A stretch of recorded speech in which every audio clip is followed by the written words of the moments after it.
আরে ভাবি ছাড়ো বলতেছি। তুমি এমন করতেছো ভাবি ছাড়ো বলতেছি। ভাবি ছাড়ো। রূপম, আই রূপম। ভাইয়া তুমি আমাকে ডাকছো? কি ব্যাপার ভাইয়া, তুমি আমাকে মারছো কেন? ঠিক করেছি, তোর মতো ভাইকে খুন করে ফেলা উচিত। আরে আমাকে তো বলবে আমি কি এমন অপরাধ করেছি। কি বলবো, কি বলবো তোকে? তুই কি শুরু করেছিস? আমার সংসারে অশান্তি শুরু করেছিস। তোর মায়ের মতো ভাবিকে তুই কুনজর দিস। তোর চরিত্র দিন দিন এত খারাপ হয়ে যাচ্ছে। ভাইয়া তুমি এসব কি বলছো? ভাবিকে আমার মায়ের চোখে দেখি। হ্যাঁ, আমি ভাবির সাথে এমন কোনো কাজ করিনি। ভাবি তোমার কাছে বিচার দিবে, কিন্তু ভাবি আমার সাথে করেছে। খবরদার রূপম, একদম মিথ্যা কথা বলার চেষ্টা করবে না। এখন ভাইয়ের সামনে সাধু সাজা হচ্ছে, তাই না? একদম ভাজা মাছটা উল্টে খেতে জানো না। তুমি শোনো, তোমার ভাইয়ের কোনো কথা বিশ্বাস করবে না। ও যা বলতেছে সব মিথ্যা কথা বলতেছে। তোমার ভাইয়ের চরিত্র অনেক খারাপ। আমি যখন গোসল করি মাঝে মাঝে ও যায় ভিডিও করার চেষ্টা করে, আমি এগুলো দেখে ফেলি।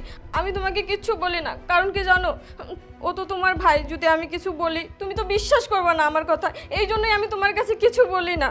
আর আজকে যখন তুমি অফিসে গেছো, আমি রুমে শুয়েছিলাম, তখন ও আমার রুমে এসে আমাকে খারাপভাবে, না না আমি বলতে পারবো না, আমার খুব লজ্জা লাগতেছে।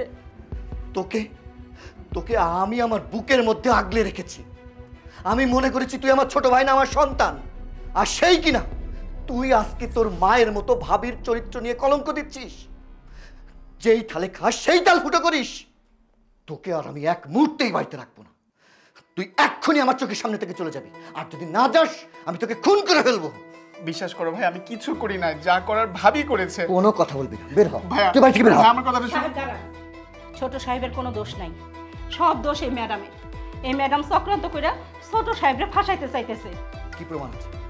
কি প্রমাণ আছে তোমার কাছে? হ স্যার, আমার কাছে প্রমাণ আছে, এই জানেন।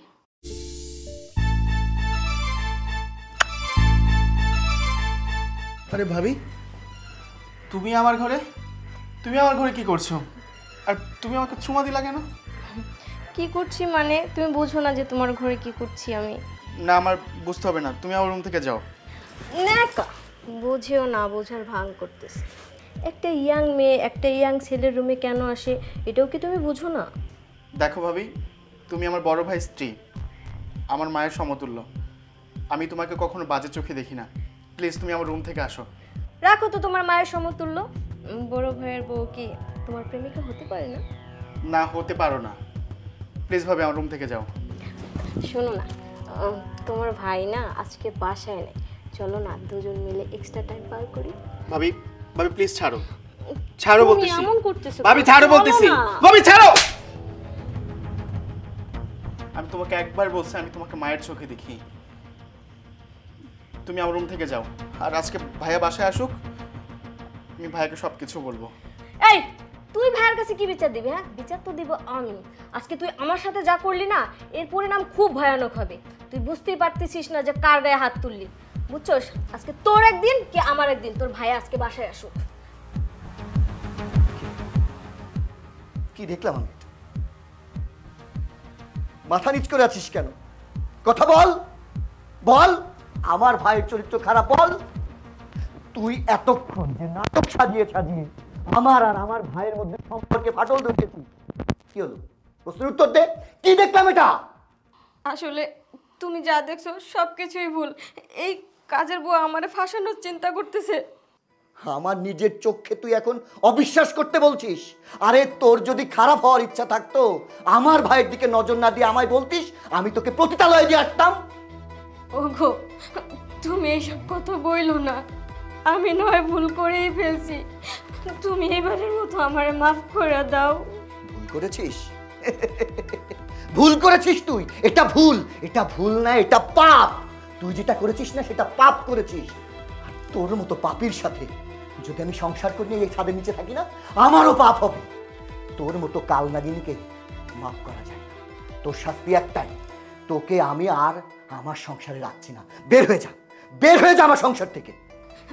তুমি আমার এইবারের মতো ক্ষমা করে দাও। তুমি যদি এই বাড়ি থেকে তাড়াই দাও, আমি কোথায় যাব বলো? আমি তো আমার পরিবারের কাছেও যাইতে পারবো না, এই সমাজেও মুখ দেখাইতে পারবো না। তুমি আমারে ক্ষমা করে দাও। ওঠ ওঠ বলছি, ওঠ ওঠ। তোর মতো কাল নাগিনীকে মাফ করা কখনোই সম্ভব না।